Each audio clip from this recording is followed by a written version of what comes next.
Hello बच्चों, मैं बसंत मालविया अपने YouTube channel Malviya math magic पर आपका फिर से स्वागत करता हूं। बच्चों, आज मैं फिर आपके लिए लाया हूं क्वेश्चन जो बहुत ही इम्पोर्टेंट है, जो नवोदय में आ चुके हैं और उनको करने का उनको अगर आप उसकी अच्छे से प्रिपरेशन करके आप उनको सीख के समझ के जाएंगे तो बहुत मदद मिलेगी आपको नवोदय में। आप आराम से उनको कर पाएंगे। देखिए क्या है सवाल, पढ़ते हैं। एक वर्ग तथा एक आयत के परिमाप समान है। वर्ग की भुजा 16 मीटर है तथा आयत की लंबाई 18 मीटर है। तो आयत की चौड़ाई क्या है? भाई, एक वर्ग तथा एक आयत के जो परिमाप है वो समान है। हाँ, अब हमें पता है कि वर्ग क्या होता है। तो जिसकी सभी भुजाएं इक्वल होती है वो एक वर्ग होता है, और जिसकी आमने सामने की भुजाएं इक्वल होती है वह एक आयत होता है। ठीक है, इतना पता है हमें। ठीक है, अब क्या बताया है इसमें कि एक वर्ग और आयत के परिमाप समान है, मतलब जितना इसका परिमाप है उतना ही आयत का परिमाप भी है। ये जो वर्ग का परिमाप है ये वर्ग है और ये आयत है। ठीक है, अब जो इसका परिमाप है वही इसका भी परिमाप। परिमाप का मतलब मैंने बताया आपको कि भाई ये जो यहाँ से पूरा नापने को एक परिमाप बोलते हैं। ठीक है, तो जो इसका परिमाप है वही इसका परिमाप है। अब वर्ग की एक भुजा क्या बता दी? वर्ग की भुजा क्या है? 16 मीटर, यानी ये जो भुजा है ये 16 मीटर है। ठीक है, 16 मीटर है तो इसका परिमाप क्या होगा? हम परिमाप आराम से ज्ञात कर सकते हैं, क्योंकि वर्ग का परिमाप का हमें फार्मूला मालूम है कि वर्ग का परिमाप बराबर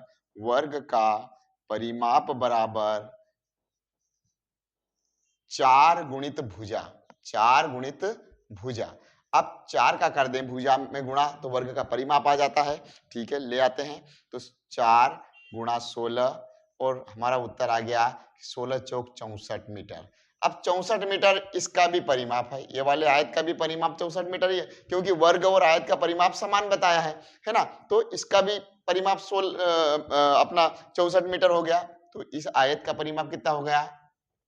आयत का परिमाप कितना आ गया हमारे पास कि आयत का भी परिमाप कितना है? 64 मीटर। ठीक है, यहां तक समझ में हमें आ गया। अब हमें एक भुजा दी है, आयत की क्या दिया है? लंबाई दी है। हम अगर बोले तो आयत की ये जो लंबाई दी है 18 मीटर, हमें चौड़ाई ज्ञात करनी है। हमें आयत का परिमाप पता है तो यही सूत्र लगा के यहाँ जो जो दिया है वैल्यू पुट कर लेंगे। तो आयत का परिमाप बराबर, फार्मूला मालूम है कि आयत का परिमाप बराबर क्या होता है? 2 ब्रैकेट में लंबाई धन चौड़ाई। ठीक है, रख देते हैं जहां जिसका मान है। तो आयत का परिमाप कितना है? 64 बराबर 2। लंबाई कितनी है? तो 18 मीटर, और चौड़ाई हमें पता नहीं है। ठीक है, तो वही तो ज्ञात करनी है, चौड़ाई ही हमें ज्ञात करनी है। ठीक है, अब ये देखो, ये दो यहाँ कुछ नहीं होता तो गुणा, और जब दो कोई गुणा वाली संख्या होगी वो इस पार ले आएंगे हम, तो काय में आ जाएगी? वो भाग में आ जाएगी। यानी 64 भागी 2 बराबर बराबर, अब खोल लेते हैं कोष्टक आप, 18 मीटर धन चौड़ाई। ठीक है, आया समझ में? अब देखो ये 18 ये अपना जो इसका भाग दे देते हैं, 64 में 2 का भाग देना है कि 2 एक कम 2, 2 तिया 6, 2 दूनी 4, 32 बराबर 18 मीटर धन चौड़ाई। ठीक है, अब हमें तो चौड़ाई याद करनी है। ये जो 18 है, 18 मीटर है, उसको इधर ले आएंगे तो 32 में से 18 अगर हम घटा देंगे माइनस में आ जाएगा, प्लस वाला है, यहाँ प्लस वाला है, धन में है, चौड़ाई आ जाएगी हमारी। अब 32 में से 18 घटाते हैं, 12 में से 8 गए बचे 4, और यहाँ 2 में से 1 गए बची 1, और हमारी चौड़ाई आ गई 14 मीटर। चौड़ाई आ गई हमारी 14 मीटर। ये ए वाला ऑप्शन अपना एकदम राइट हो जाएगा बेटा। अब अगला क्वेश्चन आपके सामने लाता हूं, आप ध्यान से ऐसे क्वेश्चनों को करके जाएं। ठीक है बेटा, अगला सवाल आपके सामने है, ये एलसीएम एचसीएफ का सवाल है ना। तो अब आपको देखना है, ये सवाल भी बहुत महत्वपूर्ण सवाल है। ये ऐसे सवाल नवोदय में हर साल आते हैं। देखते हैं क्या है सवाल। 45, 60 तथा 75 के महत्तम समापवर्तक एचसीएफ तथा लघुत्तम समापवर्तीय एलसीएम का योगफल क्या है। मतलब 45, 60 और 75 का महत्तम समापवर्त भी निकालना है और लघुत्तम समापवर्त भी निकालना है और फिर उसका हमें योगफल बताना है। ठीक है, निकालते हैं। पहले मसा निकाल लेते हैं। एचसीएफ निकालने के लिए क्या करते हैं, इनके प्राइम फैक्टर निकाल लेते हैं और 75 के भी। ठीक है, निकालते हैं। 2 का तो जाएगा नहीं, इकाई में 5 है। 3 का जा रहा क्या है, तो 4 और 5 9 और 9 3 के टेबल में आता है, इसलिए इसमें 3 का भाग चला जाएगा। 3 एक कम 3, 3 अपंजे 15।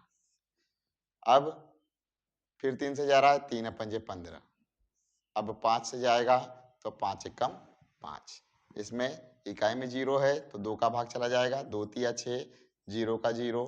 फिर 0 इकाई में है तो 2 का भाग चला जाएगा। 2 एक कम 2, बचा इसमें से 1, 2 पंजे 10। अब 2 का नहीं जाएगा, अब 3 का जाएगा। 3 पंजे 15 और 5 का जाएगा। 5 एक कम 5। इसमें भी 2 का तो जाएगा नहीं, 3 का जा रहा क्या है, तो 7 और 5 12 होते हैं। ठीक है, आराम से 3 के टेबल में आ जाता है। 3 दूनी 6, इसमें से 1 बच गया, 15 हुआ। 3 पंजे 15।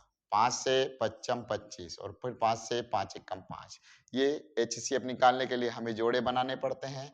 तो देखो, इसमें 2 नहीं है, इनमें 3 है, 5 है।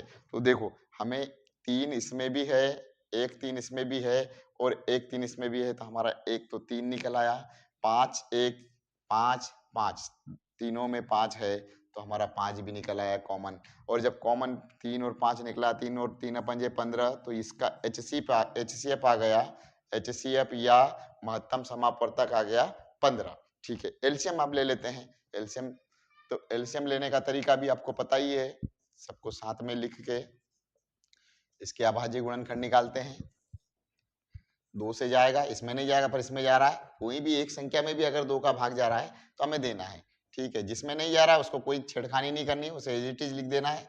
2 तिया 6, 0 का 0। ठीक है, आगे बढ़ते हैं। अभी भी 2 का जाएगा भाग। 2 एक कम 2, बचा 1, 2 पंजे 10। अब 2 का जाना बंद हो गया तो 3 का जाएगा। 3 एक कम 3, बचा इसमें से 1, 15 हुआ। 3 पंजे 15, 3 पंजे 15 और इसमें भी जा रहा है। 3 दूनी 6, बचा 1, 3 पंजे 15। फिर जाएगा 3 पंजे 15, 5 का 5 और 25 का 25। अब 5 से जाएगा, 5 एक कम 5, 5 एक कम 5, 5 25। अभी और 5 से जाएगा और हमारा हो गया कि भाई इसका क्या हो गया कि 2 गुणा 2 गुणा 3 गुणा 3 गुणा 5 गुणा 5। क्या आएगा, गुणा करते हैं तो 2 में 2 का गुणा हुआ तो 4, 4 का 3 में गुणा हुआ तो 12, 12 का 3 में गुणा हुआ तो 36 और 36 में अब इधर से गुणा कर लेते हैं। यहाँ तक 36 आ गया है, यहाँ तक 36 आ गया है। ठीक है, अब इधर 55 25, तो 36 गुणा 25 कर लेते हैं। 36 गुणा 25, 5 से 5 छेंग 30 की शून्य क्या है 3, 5 3 15 और 3 18, 2 छेंग 12 के 2 हाथ क्या 1, 2 3 6 और 1 7, 0 10 की शून्य हाथ क्या 1, 7 और 1 8 और 1 9, 900। 900 क्या आया इसका 900। 900 क्या आया एलसीएम। एलसीएम हमारा आ गया 900। अब सवाल क्या पूछा है कि भाई 45 60 तथा 75 के महत्तम समापवर्त तथा लघुत्तम समापवर्त का योगफल पूछा है। योगफल तो 15 और 900 का योगफल कर देते हैं। योगफल कर देते हैं, जोड़ देते हैं। 5 1 9 और हमारा उत्तर आ गया 915 और सी वाला ऑप्शन इस सवाल का एकदम राइट आंसर हो गया बेटा। देखो बेटा, अब आपके सामने तीसरा सवाल लेके आया हूं, है ना। परिणाम, निकटतम परिणाम हमें बताना है इसका पूर्ण संख्या में। काय में, पूर्ण संख्या में। तो पूर्ण संख्या बनाते हैं हम 49.6। बताया क्या है आपको कि जब भी 5 या 5 दशमलव के बाद इसको पूर्ण में लिखना है तो 49 को हम क्या लिख सकते हैं, तो अगर यहाँ 5 से ज्यादा है, 5 या 5 से ज्यादा है तो हमें 1 बढ़ा लेना है। अगर 5 से कम है तो हमें कुछ भी नहीं, उसको दशमलव की बाद की संख्या को एकदम खत्म कर देना। ठीक है, तो इसके दशमलव में 6 है ना, तो ये 1 बढ़ जाएगा, ये बन गया 50 गुणा।